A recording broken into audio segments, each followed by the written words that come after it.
The Browns, they're putrid. They're the worst team in the NFL.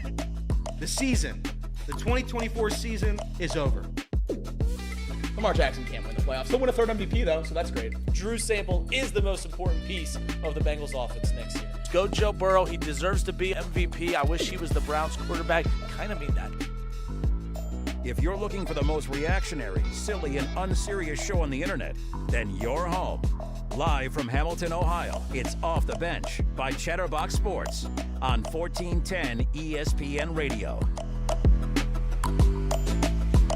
All right, everybody, welcome in. Happy Friday. Off the Bench presented by United Dairy Farmers. TGIF. I'm very glad it's Friday, and I hope you guys all had a great week. It's going to be, what, 57 or 50 out today. It's supposed to be real nice, but it's all rainy and kind of bleh outside. But excited for today's show. Ton to dive into, and excited to be with all of you here today. Let's shout out to Elliot Rearing, everybody. Elliot, good morning. Are you living in the studio, or did you get $250? What happened yesterday? Neither. Here's what happened. So once we did the entire stream, Trace had 3 hole-in-ones that popped out. So he had 3 so he got 3 inside the hole, but as you know, it's pretty hard to get a hole-in-one.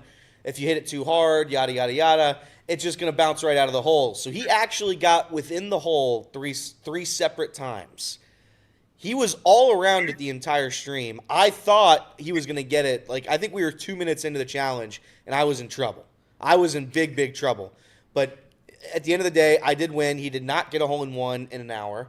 So what I did, I felt kind of bad because he did kind of have 3 hole-in-ones. So I'm like, you know what, Trace, I'll give you another chance to win your money back. So I'll go up there and I'll see without my glove, without my clubs. I'll use one of your right-handed clubs and I'll see if I can put 3 on the green in 10 minutes. I did that, and then I changed it one more time. I said $50 more if I put 5 on the green with the remaining time. Did that. And then with the remaining time after that, I said 100 more if I get it within the little circle. If you play it on a golf simulator, you know the little circle. Didn't do that, so I lost my money. Trace doesn't have to pay me money, and I don't have to stay in the studio. So either way, it's a win-win because I don't have to stay in the studio for 72 hours straight. And not even like a meeting in the middle. Like, all right, he'll just pay you half of it, and then you stay one day. No, because I give him a lot of credit. He was so over. He was on it the entire time. The whole hour. Yeah, it didn't take any time for him to get in the... I want to say he had 2 shots that weren't competitive. He had 2 shots out of 200 that legitimately weren't competitive. The rest were within 15 feet, or roughly about 15 feet. So I don't know. I'll take a wash on that one. Fair enough, and the challenge was fun. Either way, I got to watch a little bit of it to start before I had to go jump on something else. But no, everyone wins there, I guess, kind of, or loses. I don't really know. He got to keep his money. You don't have to stay in the studio for a couple of days either way. Jacob, welcome. Happy Friday. What you got going on this weekend? I'm going down to Florida after the shows today, so that'll be fun to get out of Ohio, get down to Florida. My mom's down there, so go see her. It'll be a fun weekend. Nice. What, is it too warm here? You got to bad timing. Bad timing. I wish I would have done this a couple weeks ago when it was -5 or whatever, but, I'll take it. I'll take it whenever I can get it. Casey, I heard you got new headphones. I haven't seen them yet, but let's see what you're working with over there. Yeah, I decided to bring in my Beats by Dre. Hold on, you shaved. That's not even the new thing. Yeah, I did shave.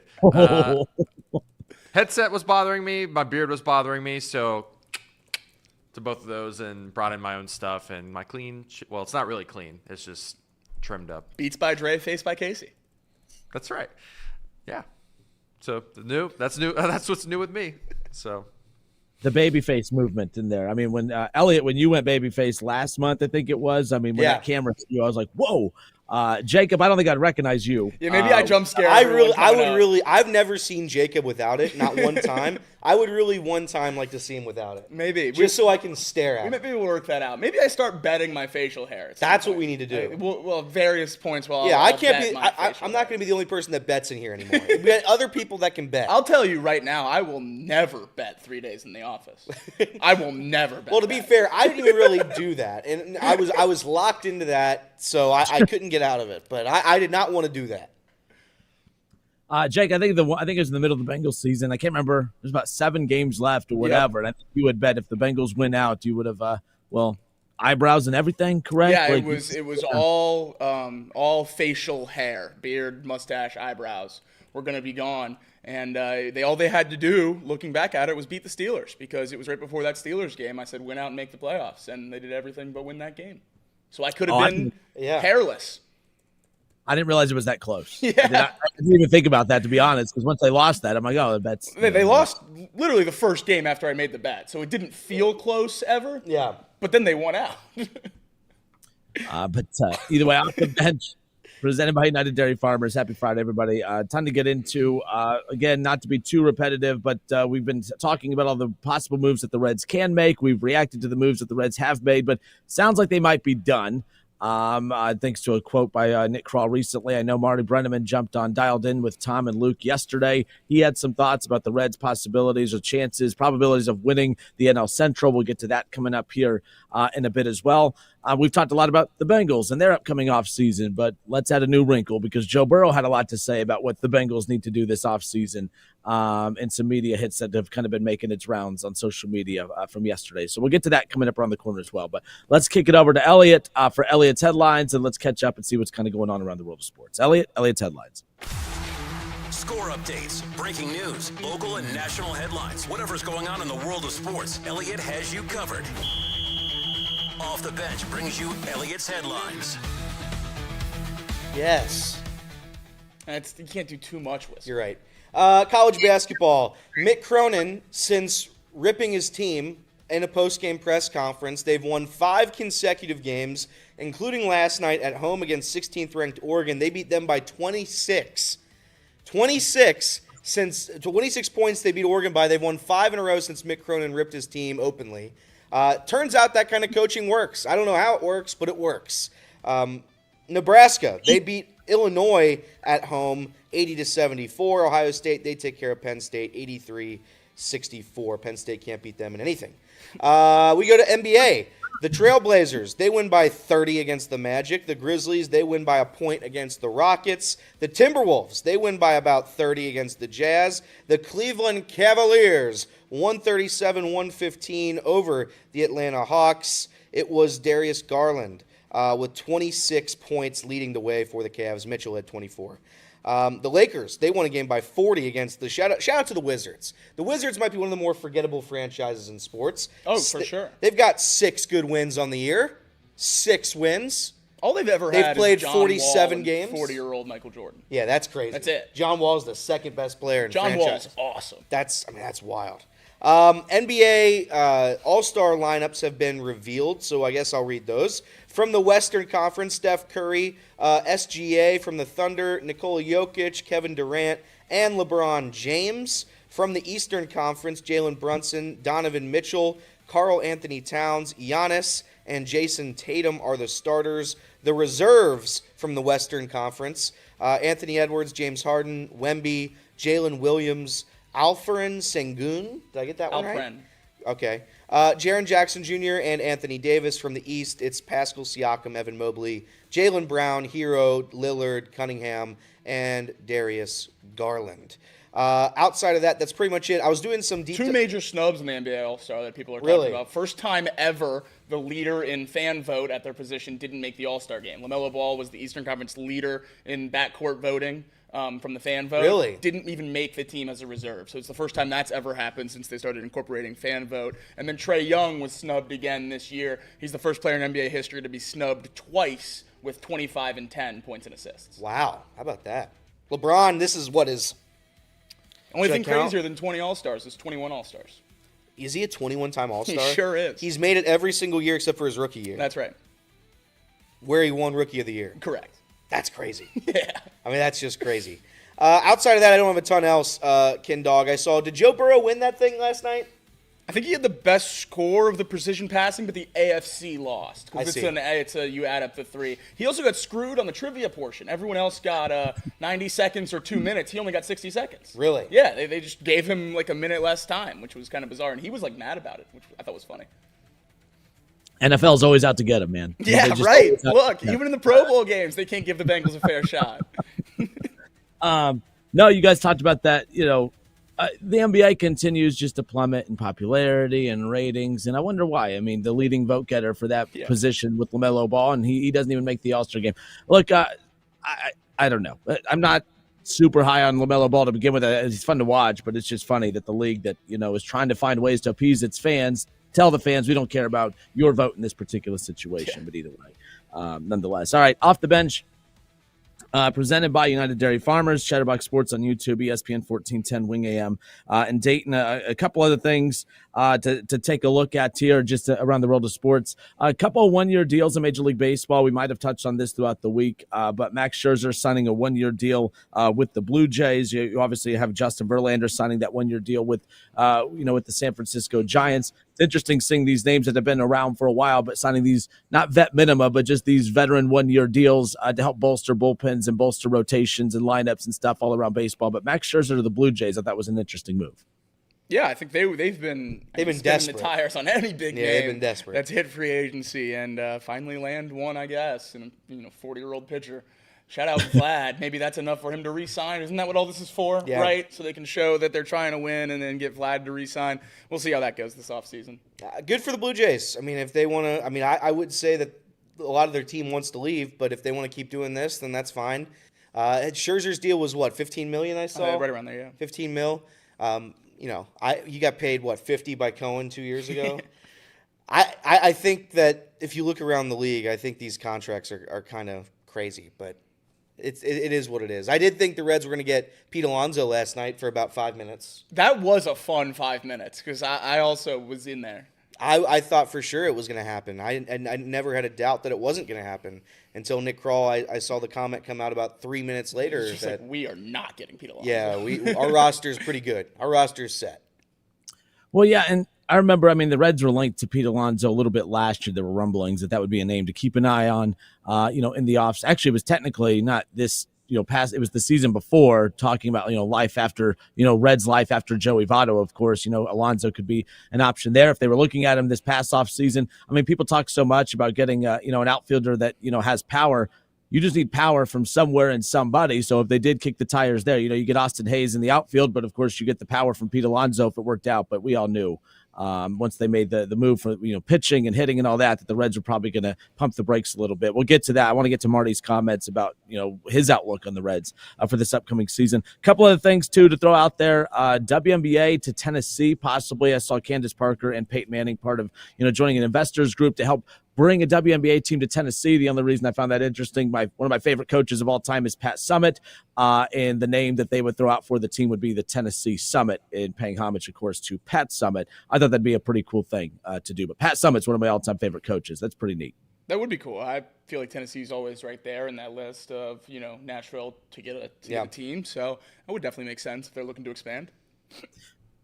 Football fans rejoice. How about this? Football bettors in Nevada beat the sports books out for a net of $2.1 million in December. Yeah. That's the first monthly loss during the NFL regular season for the state's bookmakers in over 12 years. Now, what's interesting is, the fact that, of course, they only made money off of basketball. Nobody could bet basketball. No one could figure out basketball. One of my buddies absolutely loves the NBA. Sent a text to our group the other day, just pissed off because he goes, I don't get it. I watch more NBA than anybody, and I can't I can't win anything in the NBA. It ticks him off. But you never know which players are going to play. You never know who's going to care or not care on a particular night. I think basketball is beyond tough to bet. I don't even bet the NBA anymore like I used to. Well, it is tough to bet, especially when the players are taking themselves out in the first quarter at various moments so their unders can hit. Yeah. That's pretty tough. NBA spokesman Mike Bass, in March 2023, the NBA was alerted to some unusual betting activity related to Terry Rozier's performance in a game between Charlotte and New Orleans. The league conducted in? What was that word? I don't know what the word is. The investigation did not find a violation of NBA rules. We are now aware of an investigation by the U.S. Attorney's Office for the Eastern District of New York related to this matter and have been cooperating with that investigation. So, again, that was NBA spokesperson Mike Bass. There looks like there's going to be another gambling saga, similarly to the Jonte Porter situation from last year. In a tweet from March 23rd, 2023, it said, got lucky. This is from Greg Ernberg. Got lucky I was fed some inside info today that Terry Rozier was leaving in the first or second quarter. cash. Terry Rozier under 6.5 assists with a lot of money on it. Oh, so this has been no. going on for a couple years with NBA players, or at least it seems. This could be a really big story. Some alerts or some reports that it's also connected to college basketball, going down to some teams in various conferences in college basketball, swaying games or rigging games or whatever you want to call it for gambling reasons. So feels like a pretty big story. Yeah, curious to see basketball stories that pop, college basketball stories that pop out of this. But the other thing too is it's always like the mid-level NBA players. Like stars aren't doing this. Stars just don't want to play because they're already paid. They don't want to play just because they already have their money. And then you have the mid-tier NBA players who are picking and choosing when not to play to help them make more money on these prop bets off to the side. So, I'm waiting to see like a major star be wrapped up in all of this. Like this hasn't happened yet. You know what's crazy though, Kenner? Like even the mid-tier guys in the NBA, they get paid. I mean, so much. Terry Rozier was getting paid $97 million over 4 years. Like that's the craziest part of all of it. I don't like how much money can you possibly have on your props? Or again, this is all speculation. I don't know what was going on, right. Why he was benching himself. It's all alleged, obviously. But if he was like betting on himself, like how much money can you possibly have on that? I don't know. Did you just put the whole $97 million? I guess that's what's happening. I don't know. I don't know how they think it's worth it. I don't know how they think they're not going to get caught. No, yeah, it's so easy to tell. I mean, you're getting paid $24 million. All right, off the bench, presented by United Dairy Farmers. Let's talk Reds when we come back. I think the Reds are done, right? Like I think we could all agree. Are the Reds done? Do you guys think making moves? Yeah. Can you agree on that? All right. So with that being said, we now know what the roster looks like. This is the roster they're taking into spring training, according to Nick Kroll. How do we feel about this roster? How optimistic are we that this roster with these moves can compete in 2025? We'll discuss that when we come back. Plus, we'll hear what Marty Brenneman had to say on Dialed In with Tom and Luke Brenneman yesterday, right here on Chatterbox Sports on YouTube. So we'll have that clip coming up for you around the corner as well. Let's talk Reds, more off the bench next.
All right, Elliot, you said Molly requested to fix the blind. We good? Yeah, Molly wanted you to fix that blind behind you, so I'm glad we did that.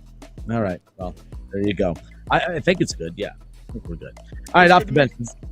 Off the bench, presented by United Dairy Farmers. We welcome you back. Justin Kinner, Elliot Rearing, Jacob Tissett with you here. Casey McCollister in the producer chair.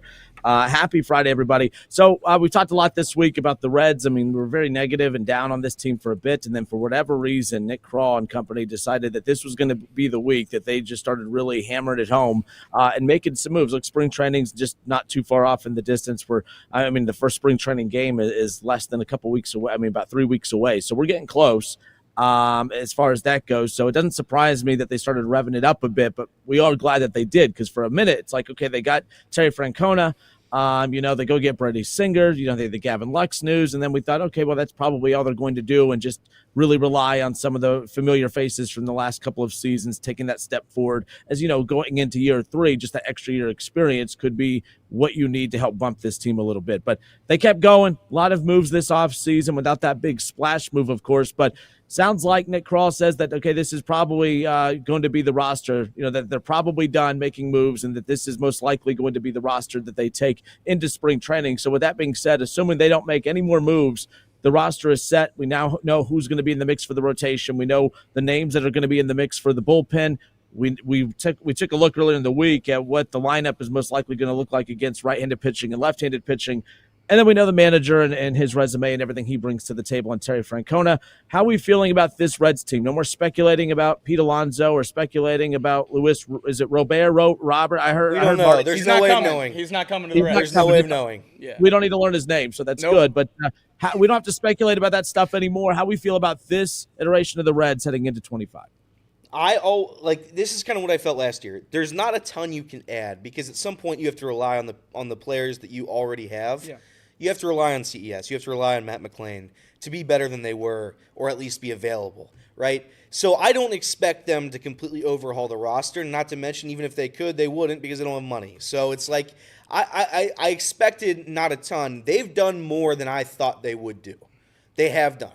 I did not expect Taylor Rogers to be here. I did not expect Gavin Lux to be here. There's a lot of good pieces. Austin Hayes, I'm not excited about Austin Hayes, but Austin Hayes is a right-handed bat, and I think that's going to be a good substitute with Jake Fraley out there in right field when you need to hit left-handed pitching. He's been very good against left-handed pitching. We needed that desperately out in the outfield. So they've done enough in my mind to be competitive. I'm not going to sit here and say I strongly believe they're going to make the playoffs, but I do think that they're going to be competitive for maybe that final wild card spot, or potentially winning the NL Central again, given the fact that I don't believe in the NL Central at all. I think they've done enough. I gave them, I think I had the grade a C- or a D as of a week and a half ago, 2 weeks ago. It's now at like a solid B. They've done enough. The bullpen, I'm going to trust more, especially once you start adding in the fact that Graham Ashcraft's going to be in there. I'd love to see what Graham Ashcraft can do in the bullpen. So I'm excited. I'm ready to roll. They did about as much as they could possibly do given the budget restraints. And I think Nick Kirby tweeted this out yesterday, actually, and I agreed with it. Maybe I would have changed one little letter grade. He said front office this offseason, they get an A. Nick Kirby said he gives ownership a C. I would still give ownership an F. But nonetheless, the front office has done a phenomenal job at trying to make this roster as competitive as possible, given the amount of money that they have to work with. Within the constraints that they have, I don't know how much better of a job Nick Kroll could have done. No, couldn't have done any better. I mean, he added to every piece that we really needed to add to. He got the outfield bat that we need in terms of what he does well. And I think that a week and a half ago, we were talking about grades for this Reds offseason. I never in a million years thought they'd get to the point they're at now, much less so quickly. Yeah. So this is a really good spot to be in. It comes back to where I was talking about a couple days ago, that whether you feel better about the Reds now than you did last offseason or not, they are objectively better.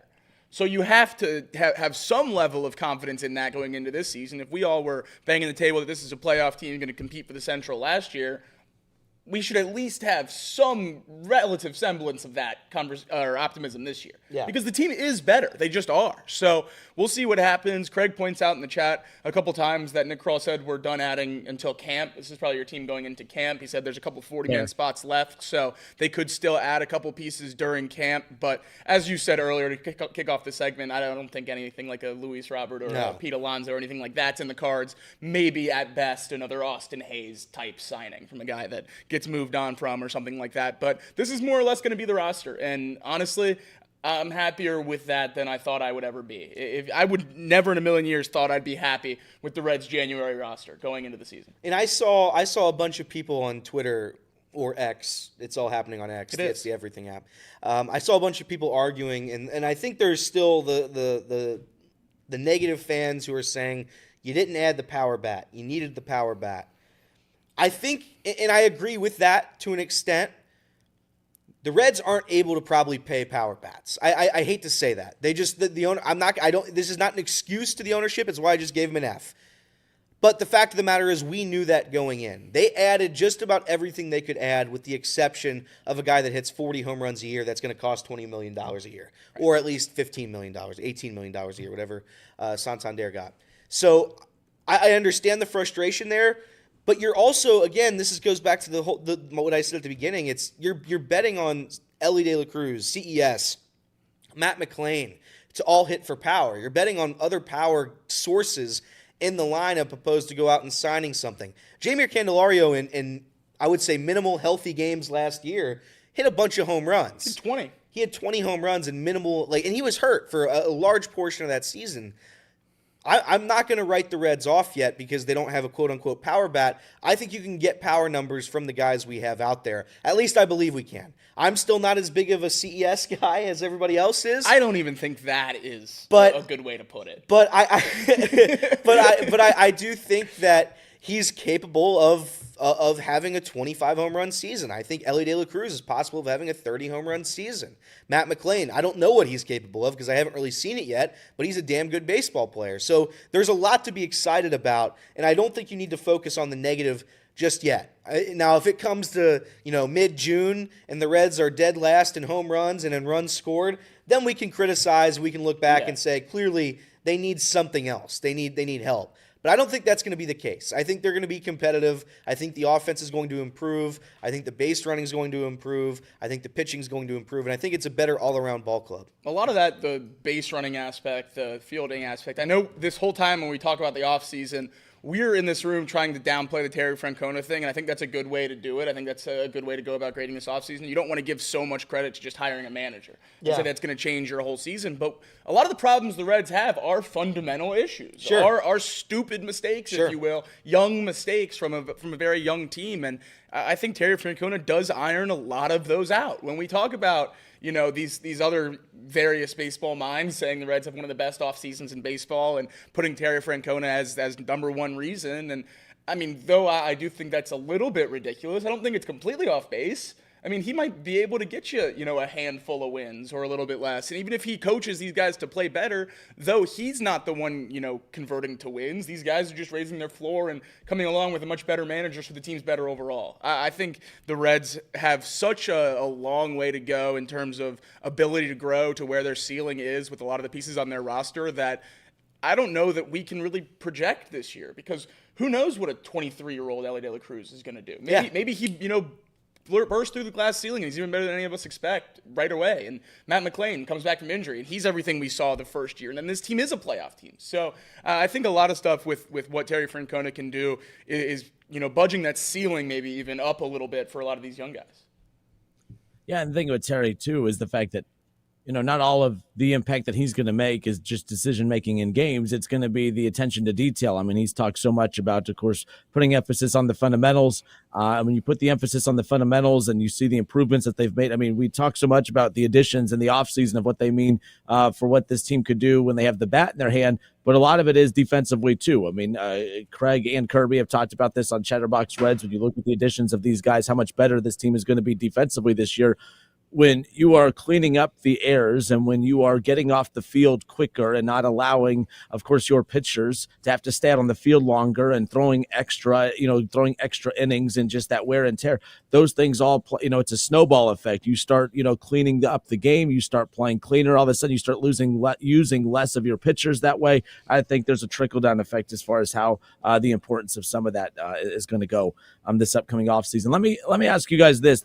The term "get crawled," that's always like a thing that sometimes is used in a exciting way and other times it's used in a mocking way. Nick Krall, that people forget, when the Reds are cheap, we get mad at Nick Krall. I mean, he's basically the punching bag. I mean, the ownership uses him as a shield, right? When they do something great, the Castellinis are right there. They're excited to tell you about Terry Francona. When they traded for, obviously, Trevor Bauer, man, there was ownership right there in the picture. Look what we got. We got you, we got you, Trevor Bauer. We got you, Sonny Gray. When they make these moves, ownership loves to be in front of the camera. But when it's time for the bad things to happen, when we can only get you an Austin Hayes instead of a big-name outfielder, there's Nick Krall. Nick Krall operates with the limitations that they provide him. I think Nick Krall, when you base it off of what he does with what he has available to him, who is Nick Krall to you? You said it earlier, Jake. He's actually done a great job with what little resources he's been given. Considering the roadblocks that have been laid in front of him, I think he's navigated through this pretty darn well. Now, the results have to speak for all of these moves as well, but based on what we expected and based on what we see now, how would you evaluate how Nick Krall operated this offseason? I've always said I think Nick Kroll does a good job. I don't think he's given the resources that a lot of other people are given, and the fact that he's been able to have a farm system like this come up where we have a belief in such a large young core, I think that means a lot. And the ability for him to, and I know a lot of people probably don't like to hear it, but to sit there when people were banging the table to trade these prospects and not do it, I think that deserves as much credit to get to this point as if he would have moved those guys when we got a big piece and, you win a, playoff series or something. I think getting to a core like this is something that we don't applaud enough for small market GMs. I think it's one of the more impressive things that you can do because you don't really have a lot of resources. We're not signing, top bats in free agency. That's what we were just talking about. You can't go get a power bat. You certainly can't go get an all-star shortstop. So, finding Ellie De La Cruz in international scouting and all the other, avenues we took to get these guys, I think that's, just as impressive. And then to go out and get, some of the supplemental signings that we have had that have worked, that's important. And I think that's a good job. He's not given the resources to go out and go sign, big pieces. So I think he's done a fine job as the GM of the Reds. Off the bench, presented by United Dairy Farmers. We'll step away for a few moments. When we come back, all the moves the Reds made, I want you guys to give me, what is the best move? What was the most important move the Reds made this offseason? Not allowed to say Terry Francona. What is the best move, best decision the Reds made this offseason? Plus, we'll hear the clip from Marty Brenneman weighing in on just how confident he is in the Reds' ability to contend in the NL Central. We'll get to all of that when we come back. More Reds talk right here on Off the Bench, 1410 ESPN Radio and Chatterbox Sports.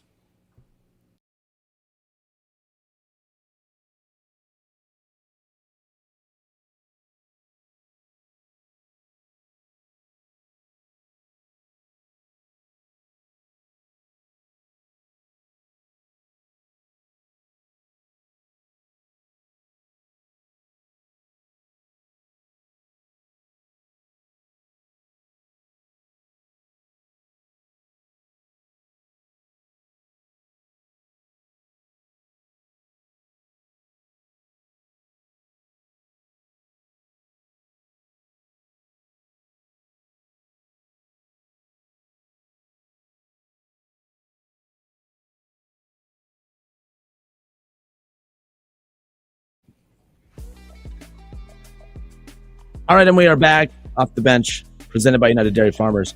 I do see some people being critical of the Reds and saying that they're cheap for not pulling the trigger to go get the deal done for Luis Robert, whatever the hell his name is at this point. Doesn't matter. He's not a Red. I think you got to take a stance. You can't say both. Well, what is it for you? You got to take a stance. Robert. I'm going to say Robert. Elliott took Robert yesterday, so I was stuck with Robert. I'll stick with it, I guess. We don't have a set answer for this? Well, there's literally no way of finding out.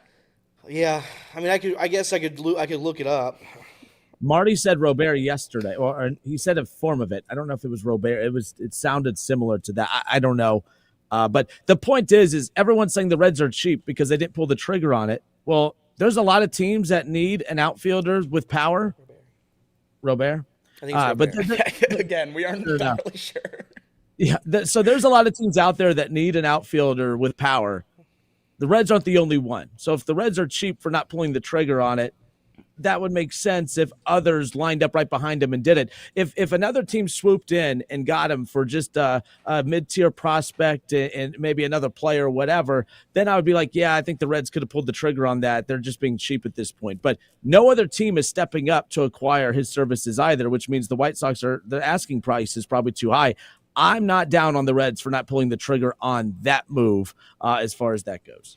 No, I mean, it's a long shot to begin with. You're banking on him to be healthy on a team that already has injury concerns. I'm okay without Luis Robert. I'm 100% okay without him. I would have liked to see it happen just because we like to see big moves, and that's for sure. It would have been fun. That's objectively a big move. That move might have been the most fun, like today and tomorrow. Correct. like it's just something to get. It's just something to get the fans excited about. Would it have been the right move to pay this guy $25 million in the next 2 years or whatever it was? I don't know. Probably not. But it is something that the fans can get excited about. It's somebody that we would all buy his jersey and we would all be excited that he's out in center field. It's something that I'm okay. When we get to the end of the season, I'm not going to talk about Luis Robert. The report coming out that we talked about yesterday about potentially being it being too much to pay in prospect wise with Chase Petty and Edwin Arroyo, That's conflicting with what's coming out now with what their current asking price is. It's reported that they're asking for 2 top 5 prospects. Chase Petty's not a top 5 prospect for us. So that's even more than what we were talking about yesterday. And if they're not willing to eat contract or any contract money with trying to take 2 top 5 prospects, I'm more than okay not making that trade. Fair enough. So with the moves that they did make, which was the best one? Which is the one that we're like, okay, because obviously they made a handful of them. None of them were really big splash moves, but when you add them all together, we're all starting to buy in a little bit. What is the best move? What was the best and smartest decision that the Reds made this offseason, not including Terry Francona? Probably trading Jonathan India for Brady Singer would be mine. I think that Brady Singer gives the starting pitching depth, and it gets rid of Jonathan India, who I liked. I didn't think deserved all the hate he got. But it does clean up the infield a little bit because now, obviously, you add Gavin Lux. He's a better replacement, I think, than Jonathan India. He's kind of the same player, but I would argue a little bit better, more upside, especially defensively.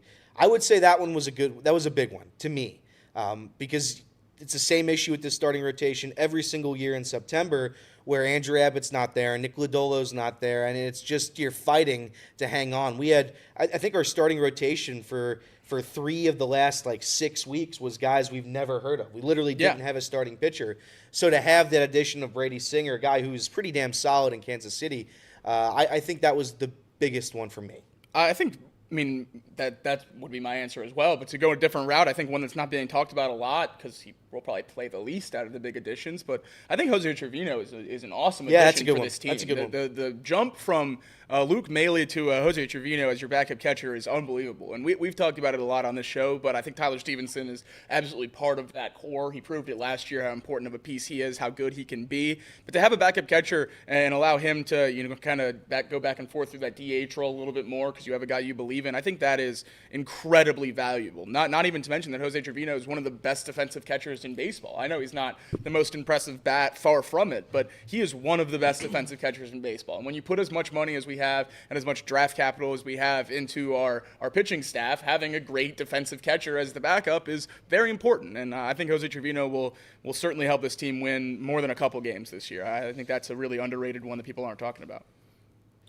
Yeah, that's actually a very good one. I didn't even consider that one, not just because adding pitching depth and being better than the backup catcher from last year, but it also allows you to be more creative with the usage of Stevenson, to find ways to keep him in the lineup more. If you could trust using Trevino more at catcher to be able to utilize, both of them in the lineup, I think that obviously gives them that flexibility. All the moves that they made this year were to allow them to be flexible and to play guys in multiple positions and to get extra usage out of other guys. But I think that the most important decision that they made and move that they made, it wasn't any of the new additions. It was actually a move that we kind of scratched our head at first, which was being willing to extend the qualifying offer to Nick Martinez. I don't think that the Brady Singer deal is as impactful if Nick Martinez is not here. I don't think that the Taylor Rogers deal is as impactful if Nick Martinez is not on this roster. I think that having him and then the fact that you added a Singer and added a Rogers and you added the pieces that they did, I think all of that elevates this pitching staff instead of plugging a hole on the pitching staff. So I actually think that by getting the offseason started, obviously with Francona, but the qualifying offer, being offered and accepted by Nick Martinez, I actually think that was huge because I don't know if they had to outbid anybody or not outbid, but I don't know if other teams were bidding for him or not. But the point is the fact that, yes, it might be a lot of money, but the fact that they were able to keep him and his production and you get to get him to return with the additions of a Brady Singer and then, of course, Rogers and others, whether it be the bullpen usage or the rotation, it doesn't matter. I think he was a very key piece to get things rolling early in the offseason. 100%. One of the best players on the Reds and maybe the best player at his role in baseball, if not the best, one of the best for sure. And I think the only reservation I have with that move, and it's not even a reservation if it's not the Reds, but are they going to force him into being a starter because it's $21 million? That's my concern. My concern is Rhett Lauder, Chase Petty, these guys, Chase Burns are tearing it up in the minor leagues. We're lucky enough to have, awesome pitchers all throughout this organization. And the Reds just forced Nick Martinez into a starting role because they're paying him $21 million. And that's not something we'll know until we get to that point where we have that embarrassment of riches. But I'm just worried that they won't put him in the bullpen as one of the most expensive players on the team, and that's the only reason that's not one of my biggest moves, because he's absolutely one of the best players on the Reds and an important piece to have back. I just hope they let him go wherever he'll help the team the most, not where the money makes the most sense. So Rhett Lauder, is Rhett Lauder going to start, or not? I won't say start. Is Rhett Lauder going to start on the opening day roster? I don't think so. Because that's the one where he pitched so well last year. If he pitches well in spring training, I don't know how you justify leaving him off. I understand. I completely understand that. Because is he past service time yet? I would doubt it. He came up so late. Okay, was it that late? I thought he came up a little bit earlier because of that I the don't Reds know. starting That pitching can be staff. a Kirby or a Craig question. But I that's a guy, like, if he comes up and starts, Martinez legitimately has to go to the bullpen, which, by the way, I like. Nick Martinez throwing 3 2/3 out of the bullpen is fine by me. It's a valuable asset, especially when you had guys like Ian Gibaut and Fernando Cruz seemingly pitching every single game. So I would, and I agree with Jacob, I would love for Nick Martinez to at least have the opportunity to pitch where he wants, or not to be forced into a role that maybe isn't best for the team. All right, so with that being said, let's go yesterday and dialed in. Marty Brennaman joined Tom and Luke, and they were talking about all the Reds offseason moves and now the optimism and the excitement that everyone has for this team, or at least some people do. But what about the Hall of Famer? Is he optimistic? Is he, what is his outlook on this team and their ability to be able to compete? Now that we know what this roster is and the guys that they're going to be taking into spring training, like what they're working with, how competitive can this team be? We keep throwing out win totals. Well, regardless, how do they stack up against the NL Central? Is it enough to win the NL Central? Marty Brennaman yesterday on Dialed In with Tom and Luke weighed in. Here's what he had to say regarding the Reds' chances of winning the NL Central. There's nobody in this division that's going to run away and hide. The Cardinals are in a rebuilding mode. People are raising hell in St. Louis over what's going on there. Pittsburgh is Pittsburgh. We saw them break out of the gate better than any team in the National League last year, and we all felt that sooner or later they're going to realize they wear a Pirates uniform and they're going to go south, and that's what they did. Milwaukee, I cannot believe that they can be as good as they were last year, losing what they've lost. The Cubs probably have improved themselves. But I think the Reds can win this division if, and this is a commonality in the sport, if they can stay healthy, especially in their pitching staff. If they can keep those guys healthy, I think they can be in this hunt all season long. And that was Marty Brennaman yesterday, again, dialed in with Tom and Luke. So look, health is always going to be the big thing. He just said it. We've all said it. But Marty seems pretty confident this team's good enough to win the NL Central. Do you agree? Again, I've been on this train for 2 years now, and it comes down to exactly what he said. This team hasn't been healthy for the better part of 3 years. If they're healthy, they're going to make a run at it. Yeah. They absolutely are. They have enough talent. They have enough juice. They would there were so many instances last year, Justin, where the Reds legitimately didn't have a major league roster. The roster was not from the jump. The roster wasn't what we thought it was going to be. You lose Noelvi Marte due to steroids. You lose Matt McClain due to a fluke injury. And it's already not what you expected. CES hurt so early in the season. Jamie Candelario battling injuries the entire time. We just mentioned it. I don't know if that was last time is crazy in the show. Whenever we last talked about it, they didn't have starting pitchers for a good month. Legitimately no starting pitchers for about a month. If the team is able to stay on the field, I do think that they're the best team in the division. I really do. It just comes down to, are they going to get in their own way? And I hate to say that, but it's like it is getting in your own way if you're not going to be able to be on the field. I don't blame anybody for getting injured. It's hard to stay healthy and for 6 months in a 162-game season. I get all that. But they haven't been healthy. They haven't been remotely close to being completely healthy. And if you're able to be that this year, then yeah, I love my chances. The St. Louis Cardinals are a weird one because they're in rebuild mode, but I feel like they haven't done a ton of moves to rebuild. You know what I mean? Yeah. They still have most of their guys, I would say, outside of the first baseman, Paulie. So I don't know. The Pirates, like Marty said, there's not one single moment where I will ever believe in the Pittsburgh Pirates. I don't care who they have on that roster. The Milwaukee Brewers are always the test, and it's if they're going to be good. They get Brandon Woodruff back this year. We'll see if they're going to be able to just slide under the radar once again with great defense and great pitching and escape. They did lose Devin Williams, which is a big loss, and I don't think their offense is that good, especially with losing Willie. But it's we'll see what happens. I think the division is more open than it's ever been, probably in my lifetime.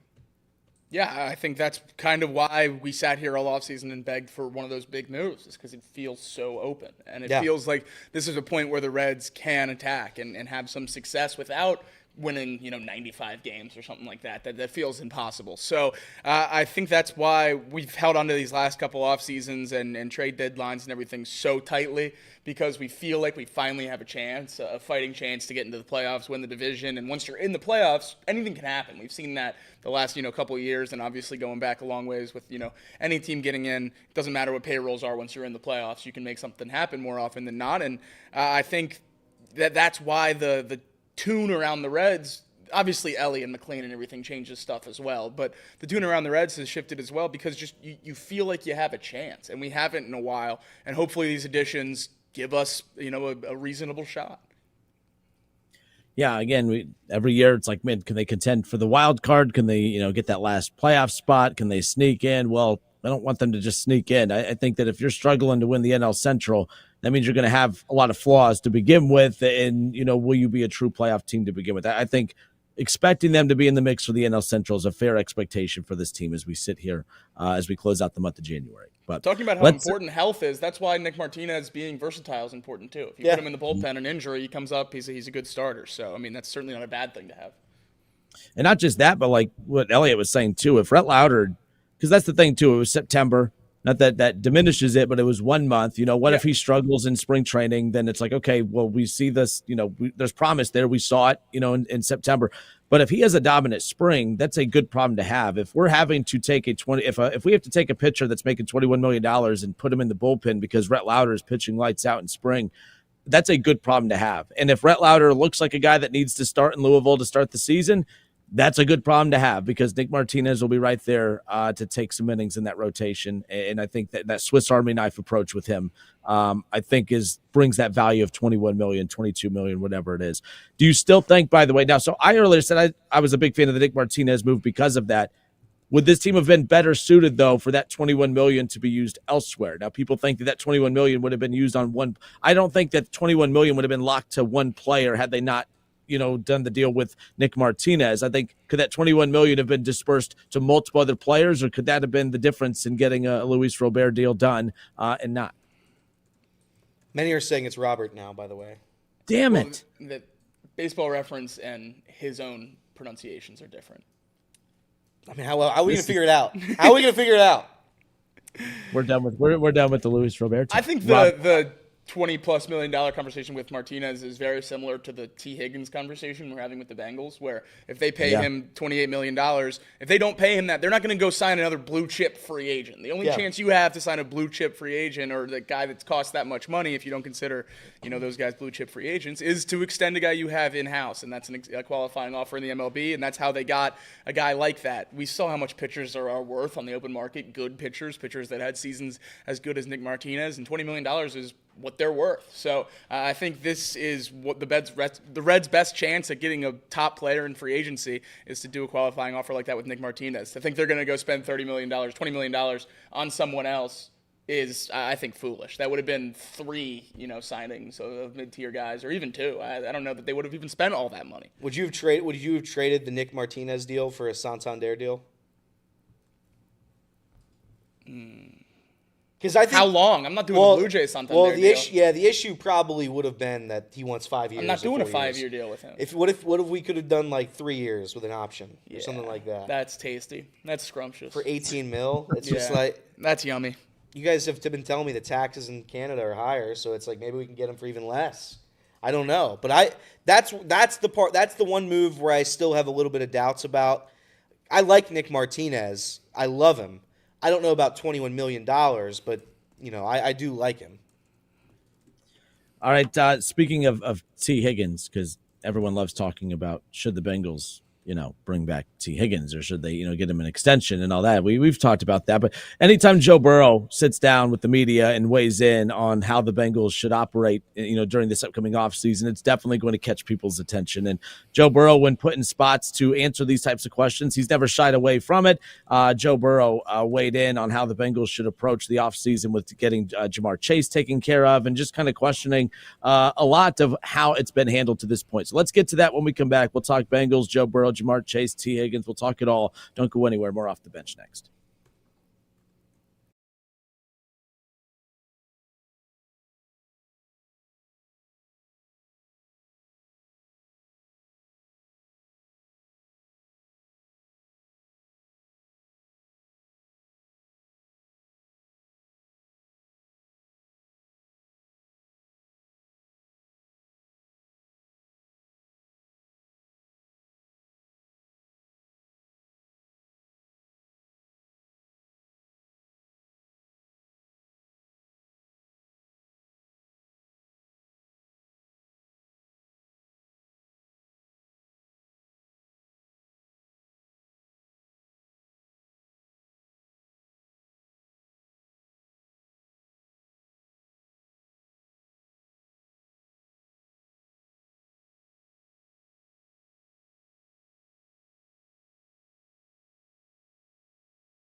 We welcome you back Off the Bench, presented by United Dairy Farmers, Chatterbox Sports on YouTube, ESPN 1410 Wing AM in Dayton. Justin Kinner, Elliot Rearing, Jacob Tissett with you here, Casey McAllister in the producer chair. Happy Friday.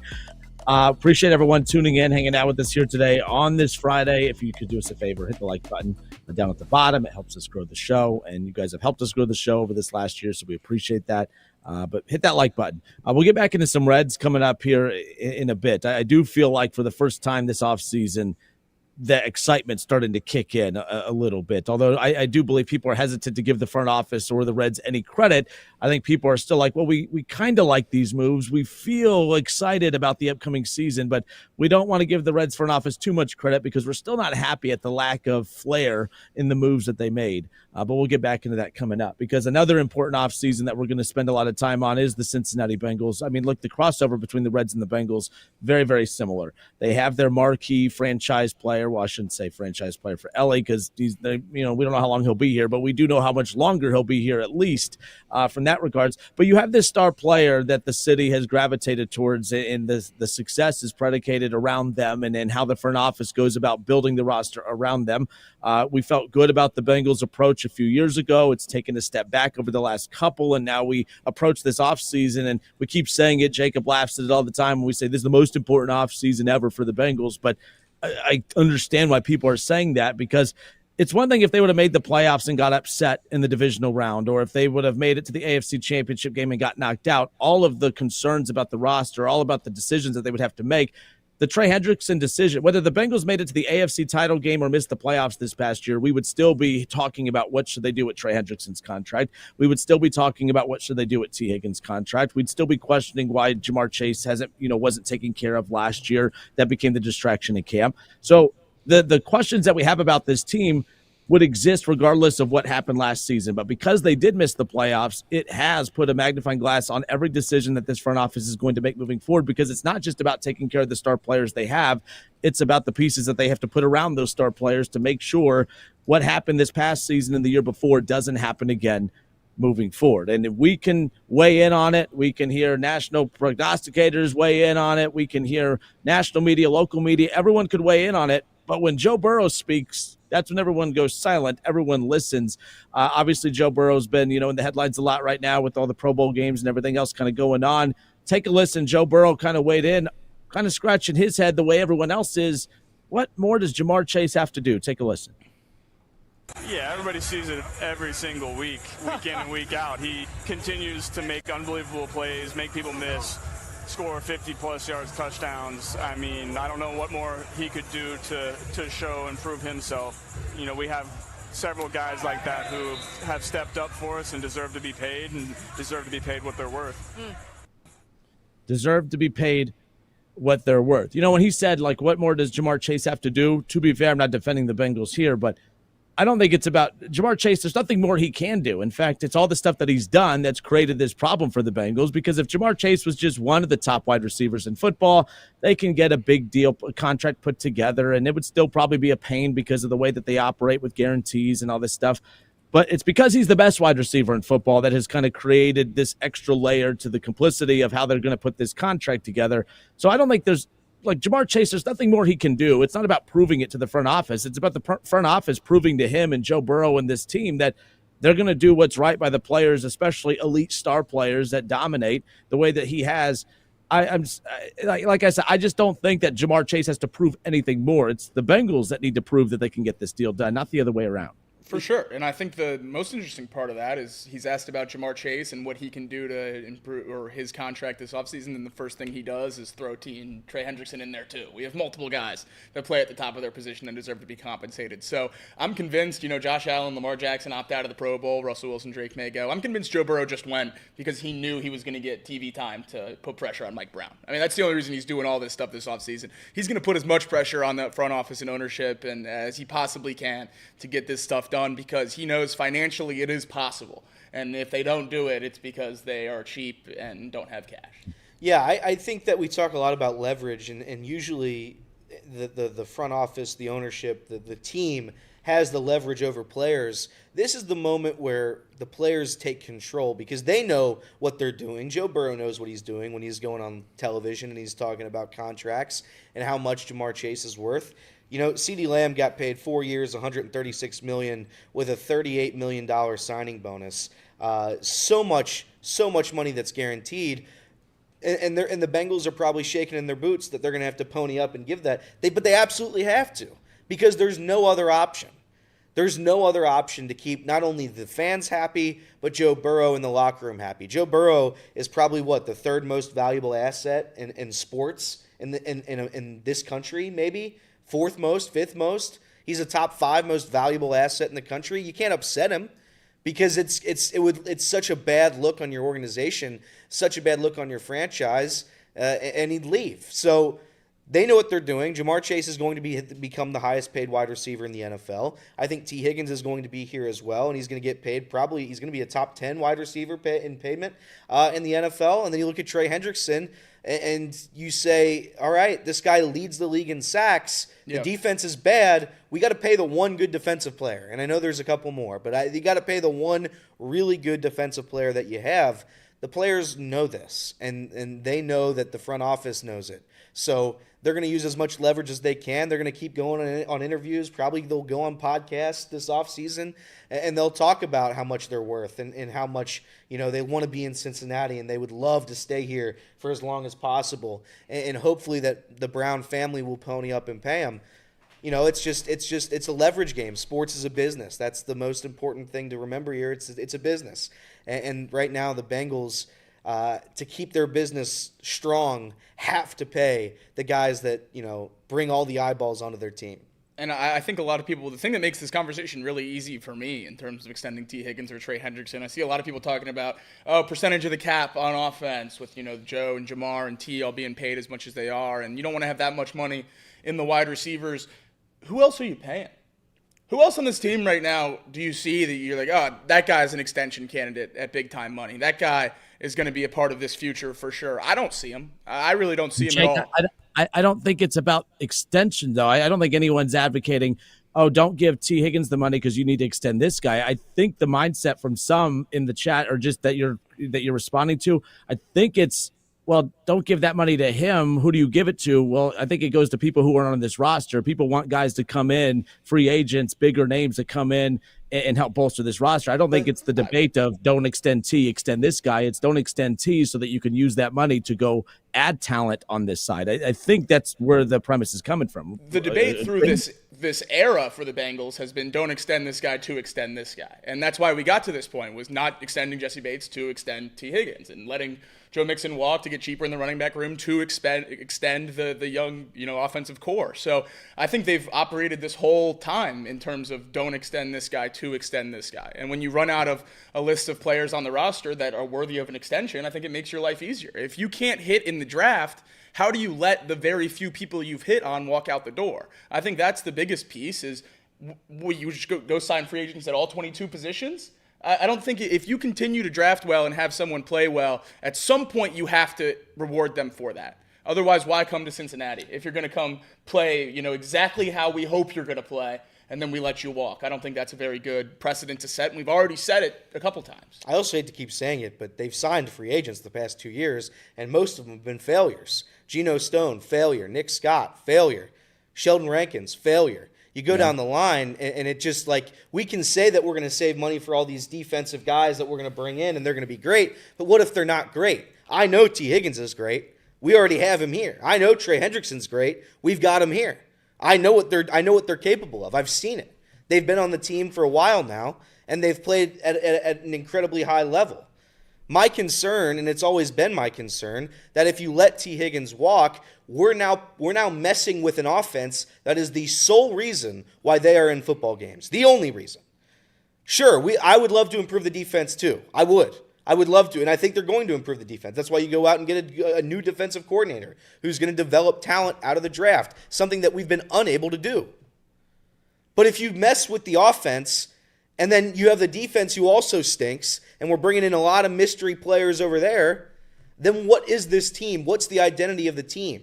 You can't take away the 2 wide receivers from Joe Burrow. I firmly believe that. And if you don't pay T. Higgins, I think Jacob said it yesterday, a guy like Calvin Ridley, there are replacements that I could get in on.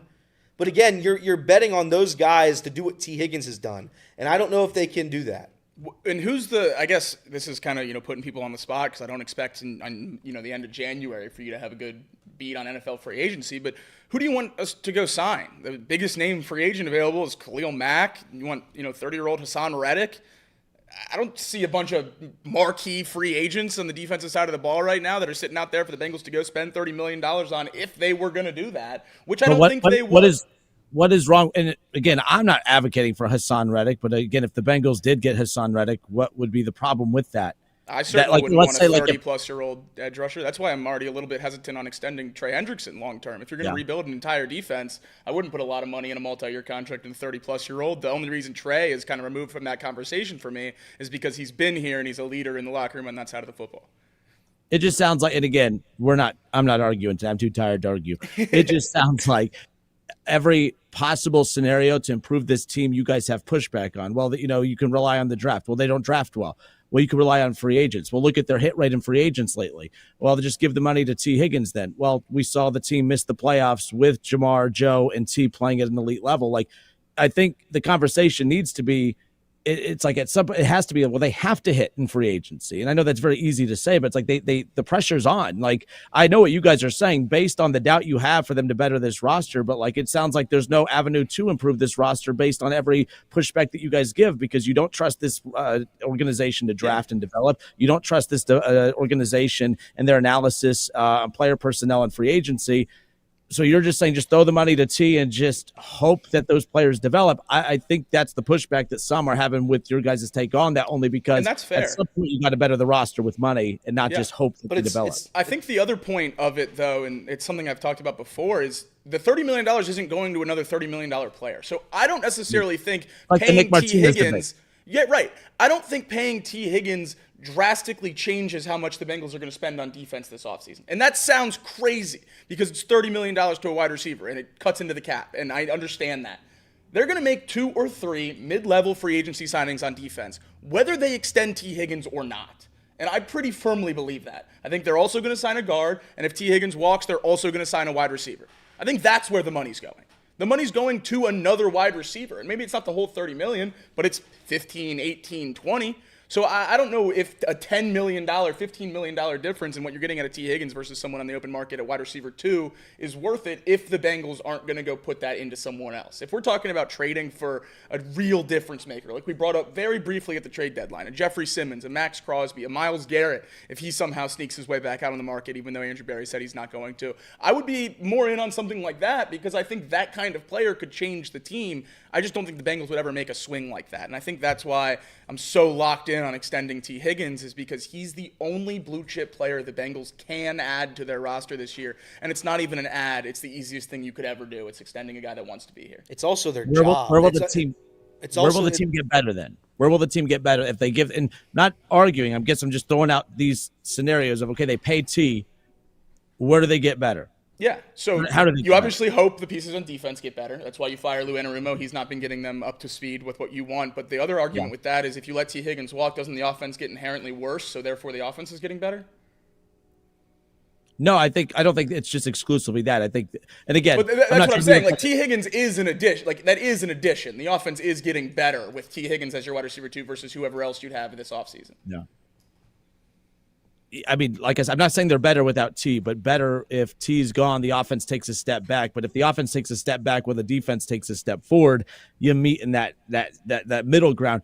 Look, I don't want to talk in circles. That's not my goal. I apologize. Fair. I'm just saying, like, I don't necessarily think it's as mutually exclusive as you do. I think is what we're getting at. I think that's the split in the Bengals fan base as well. Some people believe you can extend T. Higgins and do what's necessary to fix this defense and this offensive line. That's where I fall. I think that's where we're getting up above 50% now, maybe on the signed T. Higgins train. I think it's definitely getting up there a little higher. But the people that are saying that the money's going to sink this team if you extend T. Higgins, I understand their argument too. My thing is just I don't know how you can draft Pro Bowlers and continue to let them walk out of the building. Let's step away for a few and pick up with this. I do have a question. Joe, like we are under this assumption, like it came out, lots of good stuff came out. Duke Tobin met with quite a few media personnel throughout the week. The Q&A with Kelsey Conway, some of that stuff came out. A lot of stuff that you can comb through. One thing that he did say is that, he meets with Joe Burrow before every offseason. And we talk all the time about how much power should you give Joe Burrow. And we think Joe Burrow has a lot of power, but yet it seems that everything that we think Joe Burrow is going to demand and ask for, how much of that does he actually get? How much of that will he get? And are these not cries to the media? I don't want to position it that way, but this, he felt like, okay, I definitely need to go. I need to sit down with the media. I need to put the pressure on the front office. Is that screaming that they're working together, or is that screaming that they're not working together? I'm curious your guys' takeaways. Are there any concerns about that? Because I am curious people's thoughts on just how much these guys are actually truly working together alongside one another to help improve the bigger picture of this team. So we'll pick up with this when we come back. More Off the Bench presented by United Dairy Farmers next.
All right, we are back off the bench, presented by United Dairy Farmers.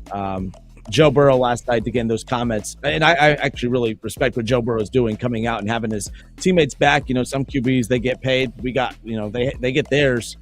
Was Patrick Mahomes going to the media pleading that the Chiefs need to get a deal done with Tyreek Hill? I'm not saying he was pleased that Tyreek Hill left, but was he pleading with the team to get a deal done? No, he had his, everything was fine. I'm not saying he's selfish, and I'm not saying these QBs are selfish, but some don't do what Burrow is doing, where he is just literally going to the media and he's letting it be known. He's let it be known on more than one occasion how important it is to keep T. Higgins, how important it is. What more does Jamar Chase have to do? And is this just Joe Burrow being a leader?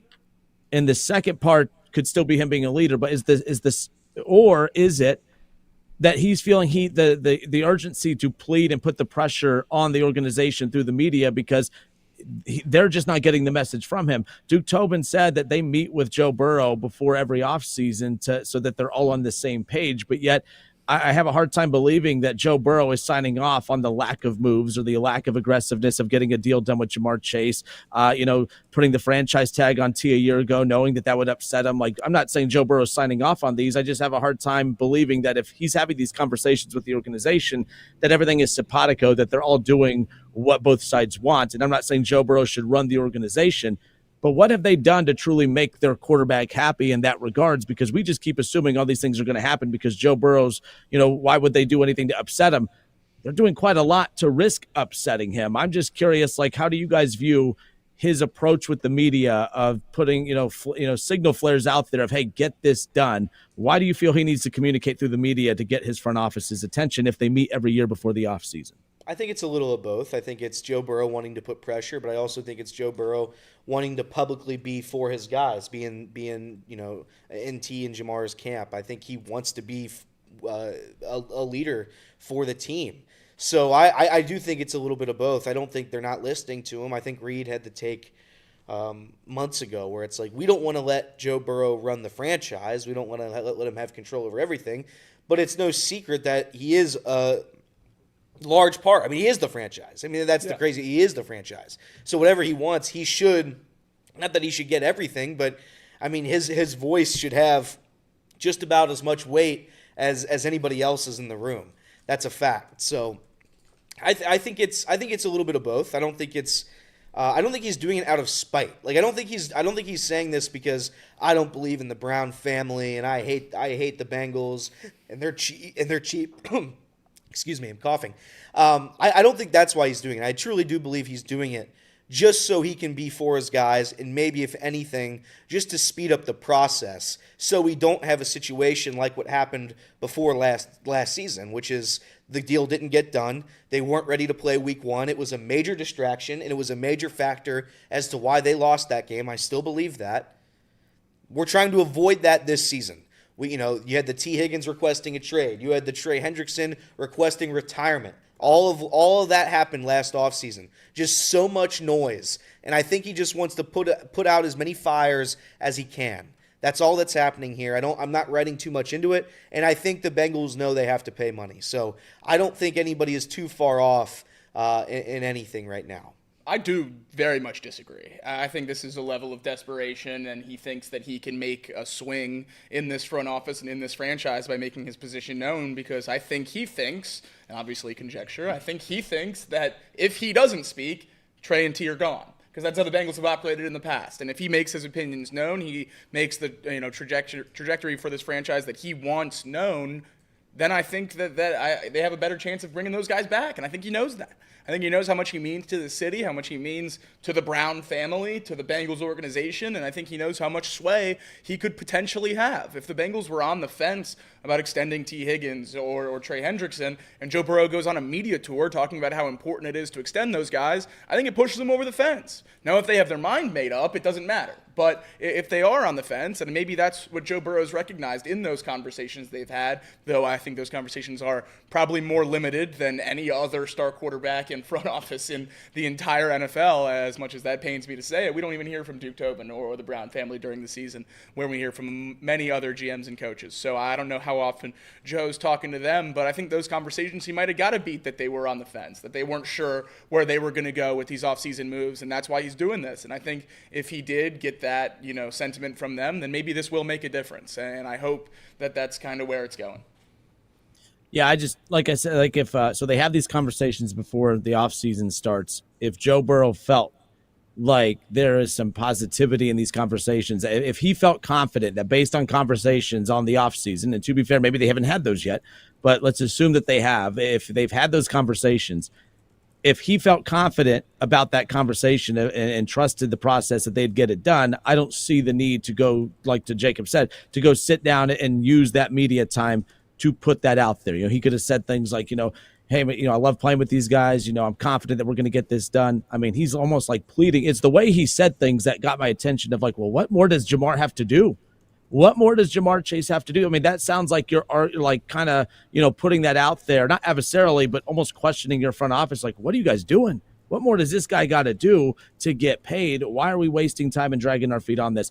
I'm not stirring the pot. I don't think there's any red flags right now, but you don't want a lot of these decisions to start piling up to the point to where Joe Burrow years from now wants out and say, well, where is this coming from? I think we're seeing little things that when you start adding them up over time, it could become a red flag situation. But I don't want to wave the flag on that yet because the season's not even done. The Super Bowl is a week from this Sunday. If we're having this conversation, heading into, March and April, then I think we need to start waving that flag a little bit more as far as them dragging their feet. But I'm not too concerned right now. But I think those quotes got my attention, got a lot of people's attention. It was the way he did it. What more does he have to do? That's not questioning the media or me or you or Elliot or Casey or Reed or anybody. That's a question being directed at the front office. Duke Tobin, Brown family. What the hell else does he have to do to get paid? And then, of course, talking about being paid based on their worth and not expecting them to take discounts and all that. So who knows? I'm very curious to see what happens next. Yeah, I think my question, I guess, to you guys is how many times do we hear Joe Burrow talk about how important it is to extend these guys the rest of this offseason? Yeah. 10? 15? I mean, he only does, 2-3 podcasts ever in his life? I bet he does more podcasts than that this summer. Yeah. Talking about how important it is to extend these guys. I think he knows how important he is to this team and how much they value what he has to say. Otherwise, I think he would have said his piece in that post-game press conference 6 weeks ago and been done. I think he understands that this makes a difference, if not with the front office, at least with the fan base, as we continue to recognize what he thinks he needs and what he thinks is valuable with this team. And we'll know, at least when we get there, if they don't let T or don't extend T and Trey and have them come back, we'll know that it wasn't Joe Burrow. And we can have the contract debate, obviously, when we get to that point, but it wouldn't be because he didn't want him here. And I think that's kind of what he's doing right now as well, is getting out in front of it, letting his guys, as Elliot said, know that he's on their side. Before we close out the show, going back to the Reds with the little buy or sell, was there any other quotes or any other takeaways from the Q&A that Kelsey Conway had with Duke Tobin or anything else was there anything else that caught your guys' attention, good or bad? Not everything has to be, I'm concerned about this. Was there anything that was put out there through that Q&A with Duke Tobin that you either feel confident or a little discouraged about the direction of where some of these offseason decisions can head and heading into the offseason? Casey had one, right? Casey?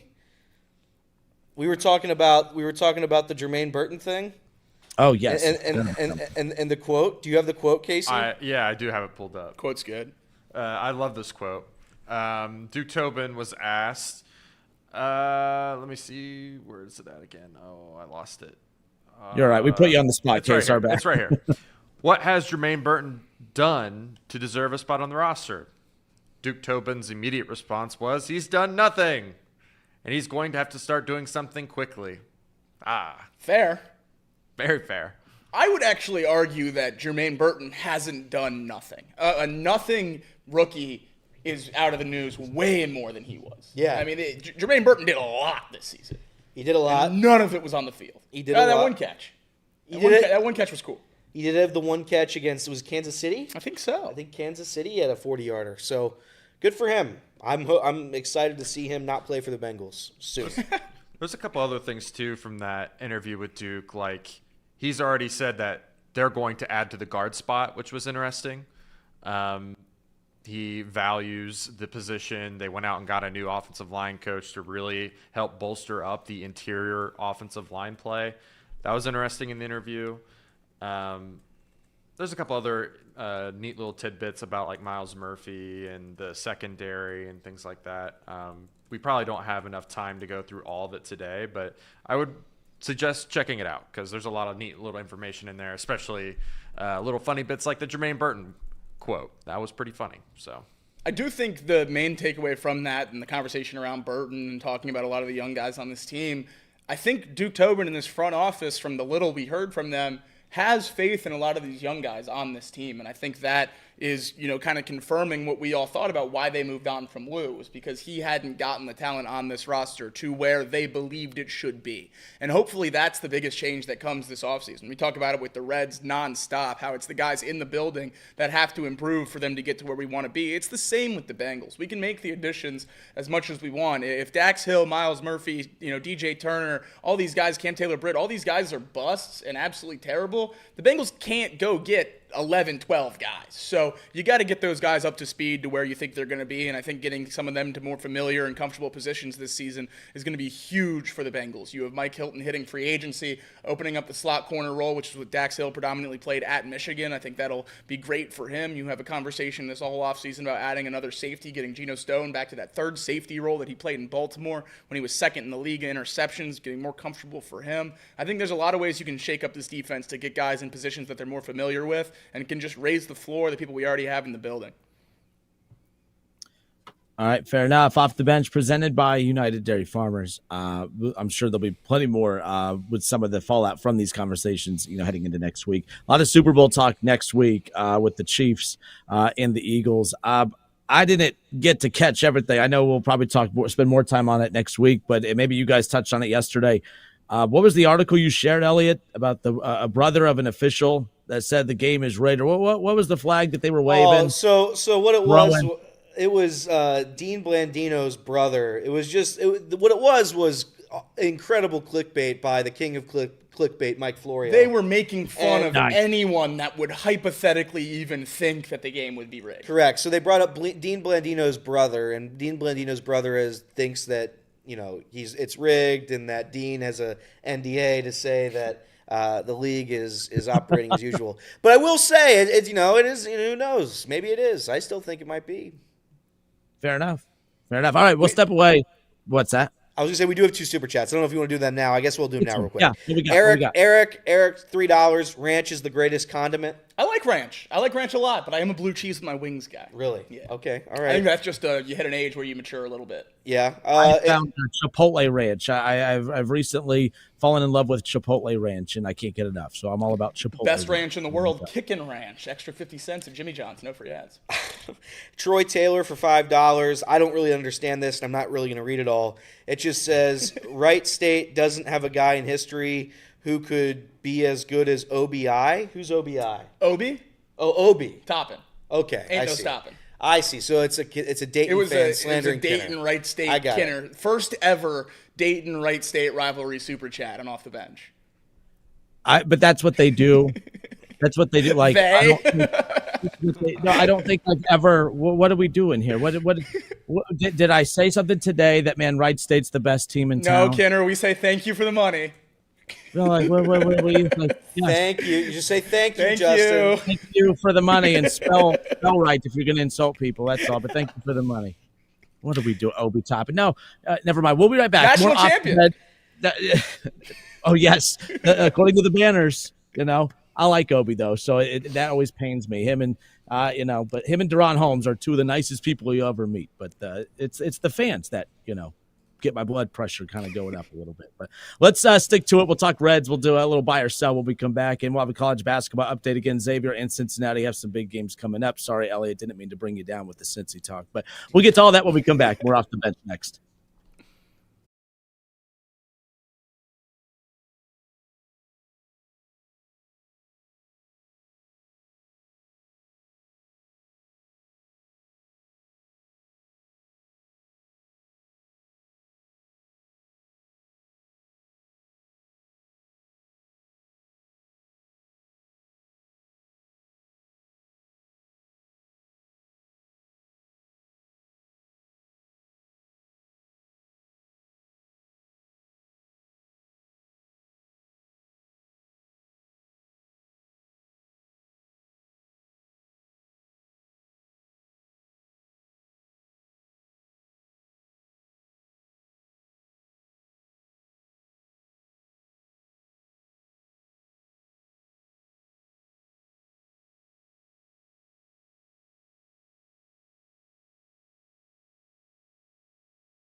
I'm mad that wasn't live. That might have been my favorite conversation we've ever had. We have some good breaks. We have some good breaks on this show. Every once in a while.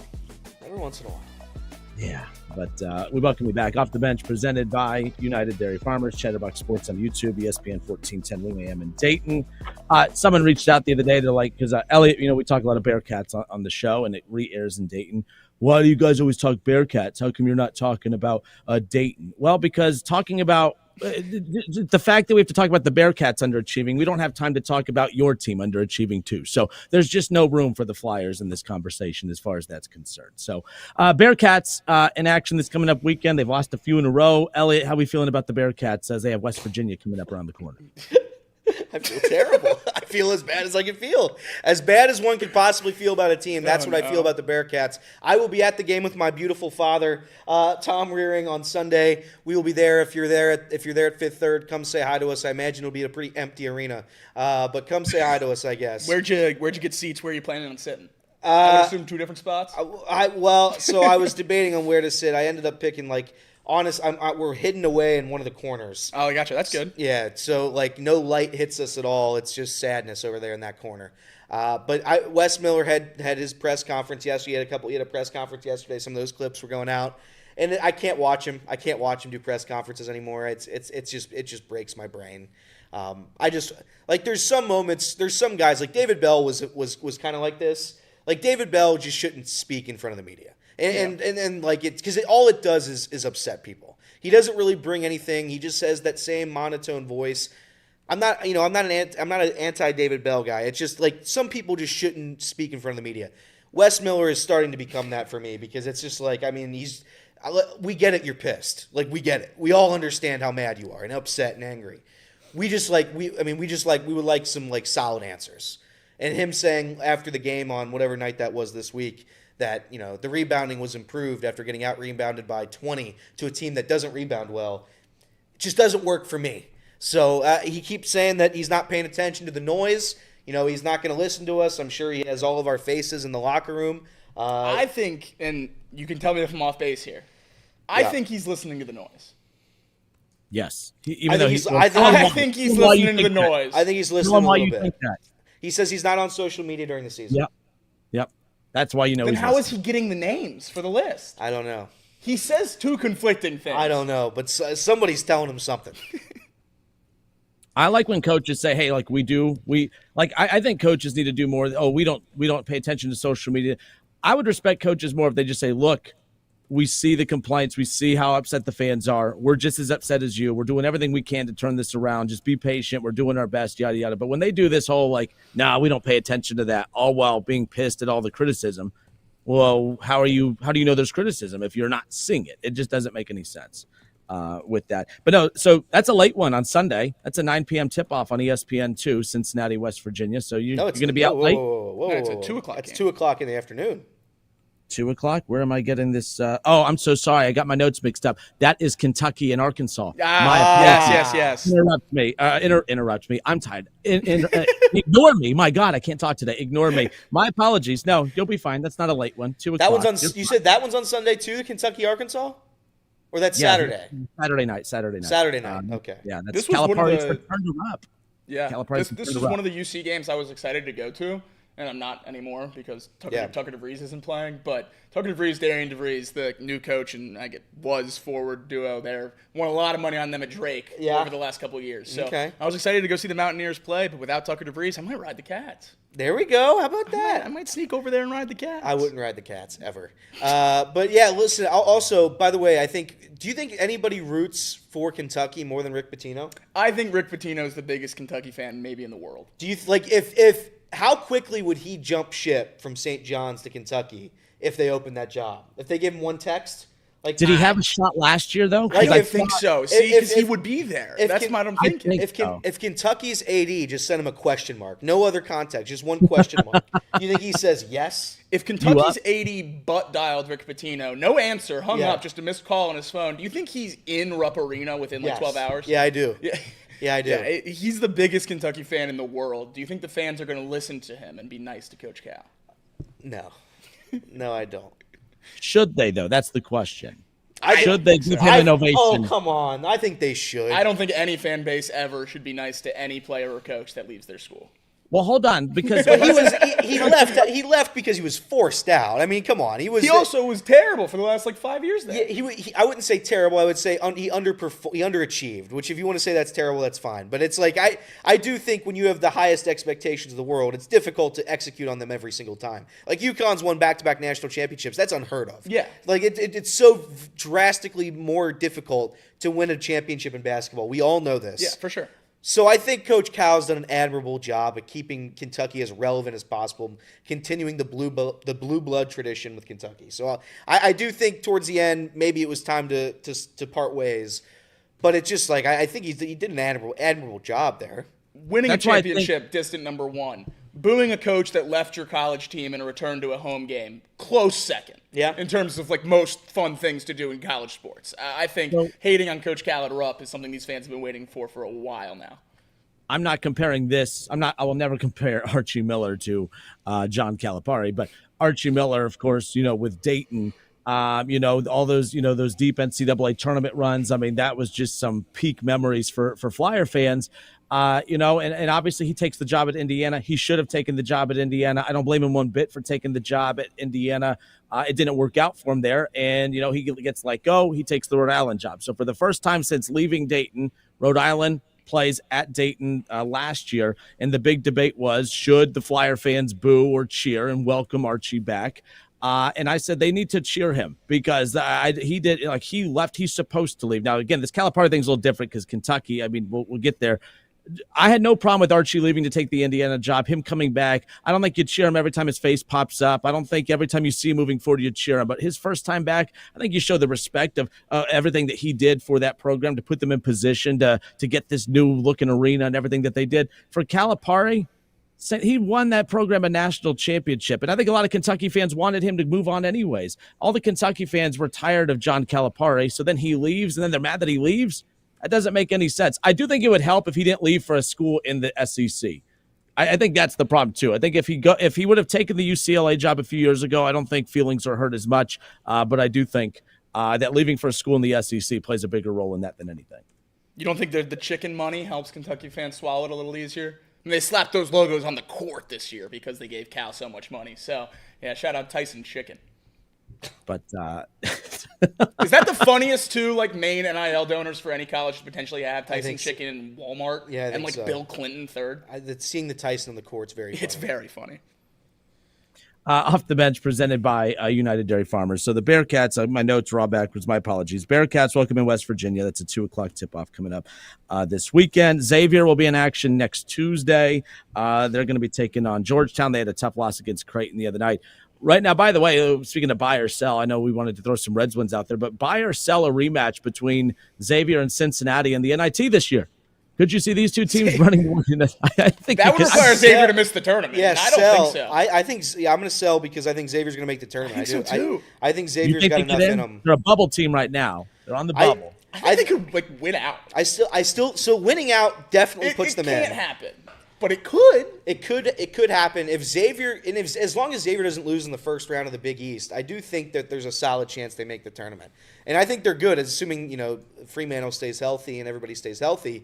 I think they've played great basketball. Defensively, they've picked it up, they've stepped it up, and offensively, they've got premier scorers. I think Comwell's good. Xavier fans aren't massive Comwell guys, but I love Ryan Comwell. I think he's a good player. Zach Fremantle's obviously a monster down low, so.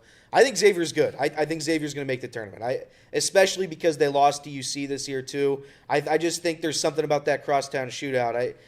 There's some bad magic going on in that game, and I think losing it honestly helps them.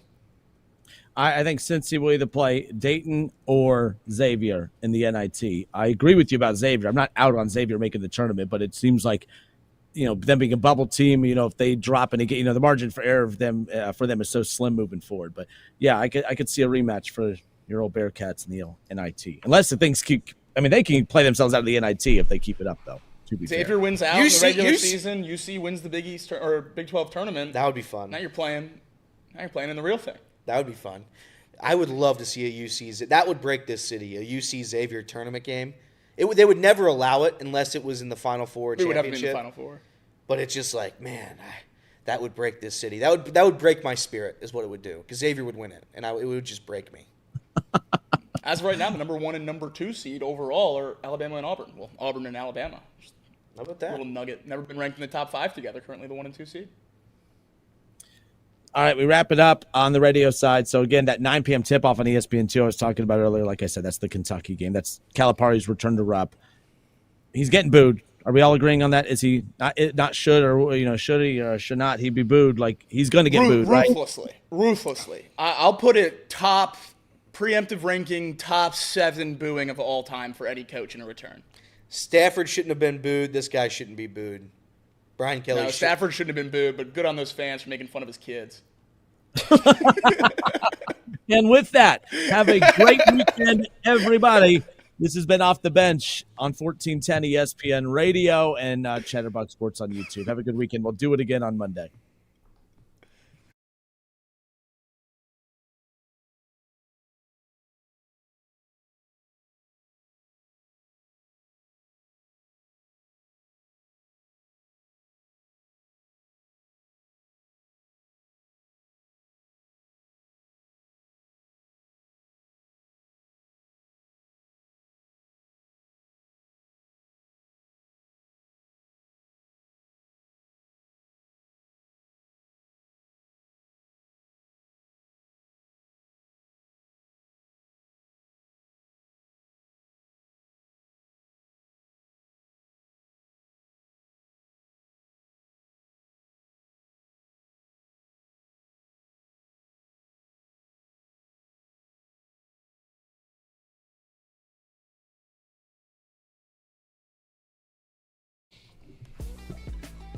Once again, the between segment stop is my favorite. We should find a way to make the 10 seconds in between segments a members only stream. So when we go off here, there's just a behind the scenes for members only. We come back to the radio. Fair enough. I mean, damn. Hey, one of the things I had down for the buy or sell too, it's not Reds related, but I did find it very, very interesting. Buy or sell the NFL new kickoff rule from this past year. Buy or sell that it was a success. Buy, even though I hate it visually. I think I saw numbers that it was like 60% increased returns. There were more returns than ever across the 40. There were a better field position for offense. Points were up on drives after kickoffs. So statistically it worked. Absolutely hate how it looks. But it worked. I'm going to sell it because I hate it. I mean, I just absolutely hate it. I don't think it's football. I think it's weird. If you want to just give – and by the way, I still don't understand teams why they would ever return that football, ever, under any circumstance. Obviously, if it's too short of the end zone, I get it. But if it's anywhere near bouncing in the end zone, you let that thing go and you take the ball at the 30-yard line. I saw so many times – I know your stats are going to probably prove me wrong. Every single time I saw it this year. I think the reason those stats exist is because when the ball's in the end zone now, less people are taking it out.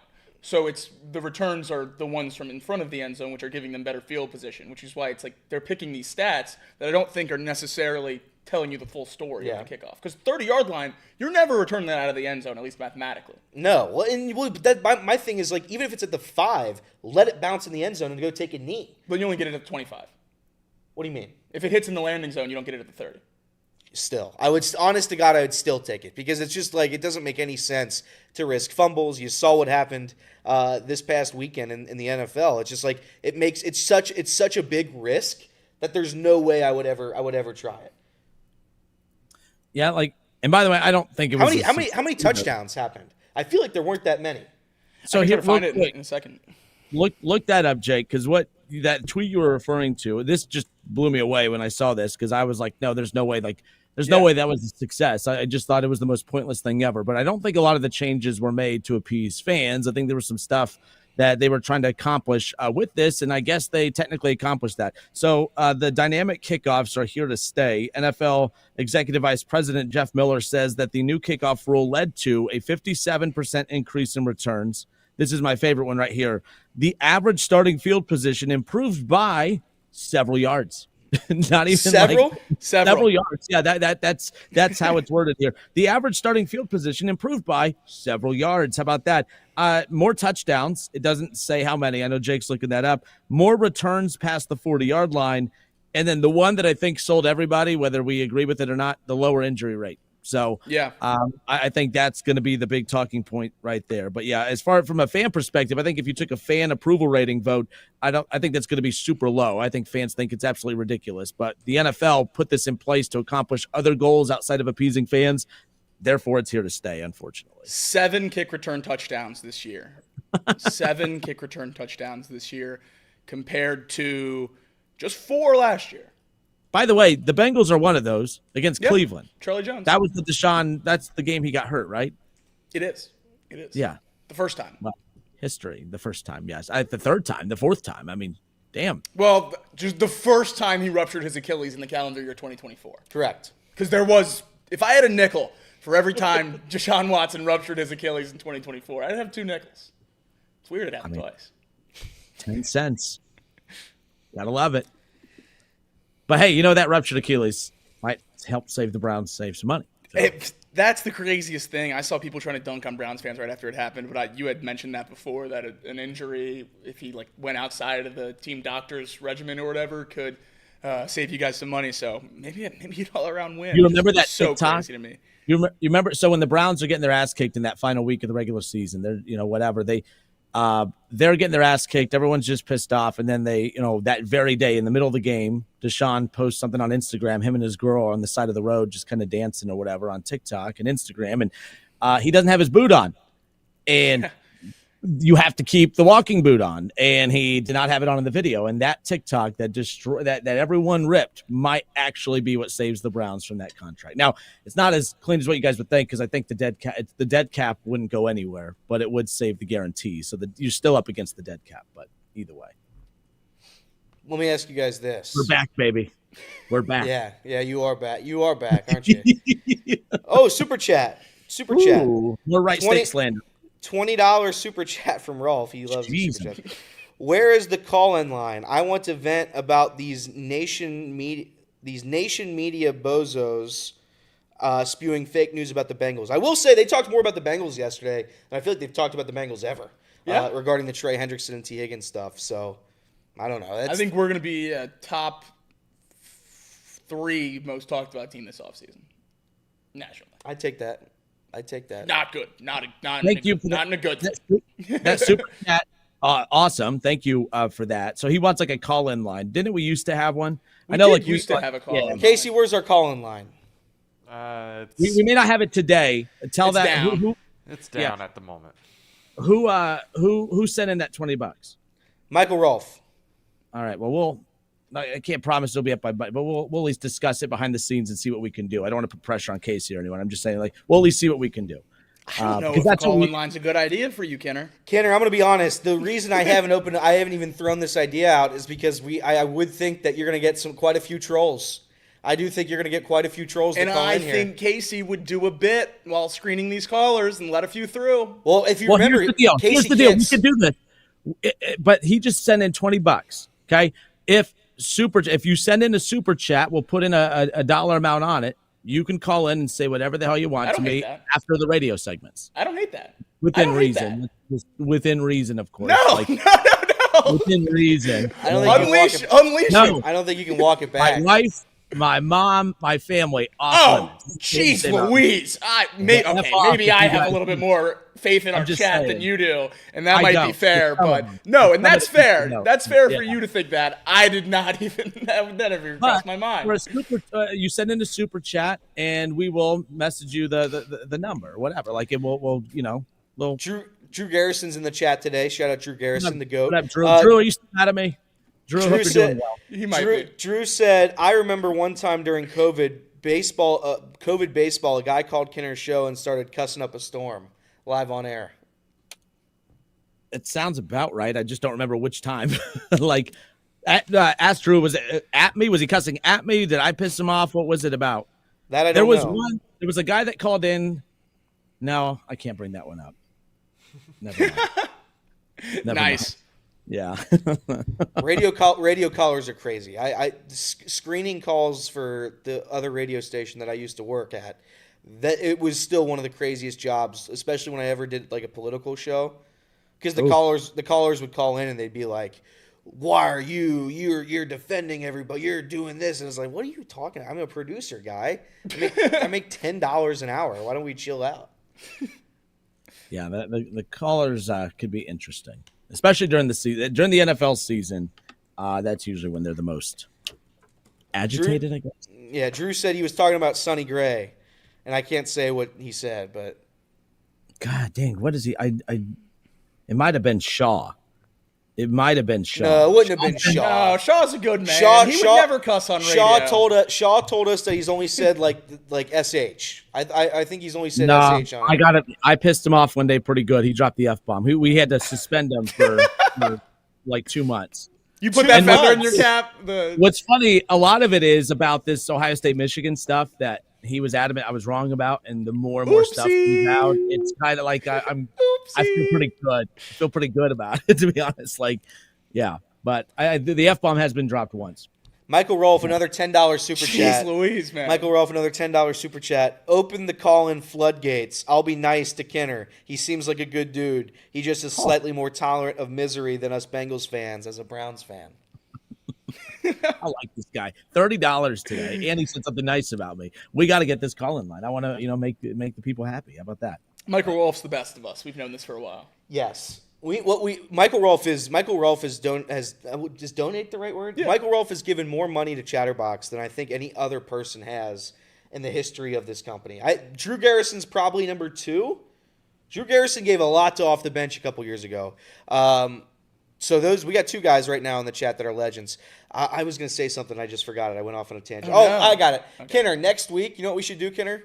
So we used to have a segment. It was called Chat Power Rankings. And we would rank the chat. And every once in a while we bring it out, but I haven't done it in quite some time. I think next week you rank the chat. I think next week you give a top 10 out, and you have to rank your top 10 chatters in Chatterbox. But, like, that would require me having to get, like, look, I've stepped out of the chat just because, for my mental health. I'm not I'm usually not that soft, but they've broke me. Here's the thing. Back into the chat for the segment. We can't force him back into the chat. Here's the thing. No, but I'm saying it's a week by week ranking. So just for next week, maybe just pop in. Maybe just pop in and see it. Fair enough. You could even just do an attendance type thing. Yeah. Don't even read. It's just we see this name 5 times this week. Boom, participation trophy. They would love you not taking this segment seriously. Yeah. If you want to get back in good graces with the chat, just don't take the chat power ranking segment seriously at all. I'm Wes Miller. I don't see any of it. Wink. There you go. Why not? Why not? We'll pull it off. Yeah. Why not? Well, because they're mean. They're mean. They might be a little bit mean to you. To be fair, we got off to a rough start when I started doing the show. It took a while to learn your guys' personalities and you to learn mine. We had the recent blow up, but I think we all are on the same page now. I think, like today, by the way, that T. Higgins conversation, that was probably the most mature conversation we've had about it. And very respectful. No smirking, no rolling of the eyes, no rude tone by Kinner. I feel like we're all growing. It was funny yesterday when you stepped out and Trace took over the chat, immediately noticed that Elliot started smirking more. The whole time it was, the smirk's back. Oh my God, Kidder left and Elliot's smiling again. I smirk, which I don't know if that's true. I smirk a lot. I've made that very clear. I smirk very much. So here's the deal too. Sometimes I could be, I'll get my feelings hurt. I could be a little soft sometimes. Like for instance, a lot of times Elliot's reading the chat. I'll be talking and I'll think he's smirking at me. So then I got pissed, and that's really where it kind of started. Is I thought he was smirking at me or making fun of me, so that's kind of where it started. Little bringing people behind. Listen, the chat breaks me every once in a while. Shout out to Blackmore today in the chat because he legitimately made me laugh out loud on air. So like if I look down at the chat, there's a chance they make me laugh. That's why I'm out of the chat when I know something's coming my way. Yeah. And I'll pop back in when I have a minute off because I get lost in the chat every now and then. So I get lost in the sauce too. We need Casey to come back in the chat more. Casey doesn't talk that much in the chat. Casey, what's up with that? I don't know. You should start ruling with an iron fist again. You should have a minimum of 10 people banned per week. Should we start snapping people? Yeah. You want to bring back snapping people? Yeah. So what happened, Kinner, was whenever somebody would misbehave, I would snap them. And that means it's like a 5-minute ban. They get a 5-minute talking in the chat ban. I know this is a tolerable show, and we don't do that anymore. Yeah. Chatterbox Bengals was not the same. No. I was snap heavy Really? on Chatterbox Bengals. Oh, yeah. I was kicking people out if they were just, like, slightly mean. That's weird that you're against free speech. It's weird that you're against Yeah, that's free right. speech. I mean, you know who I am. You know what I'm about.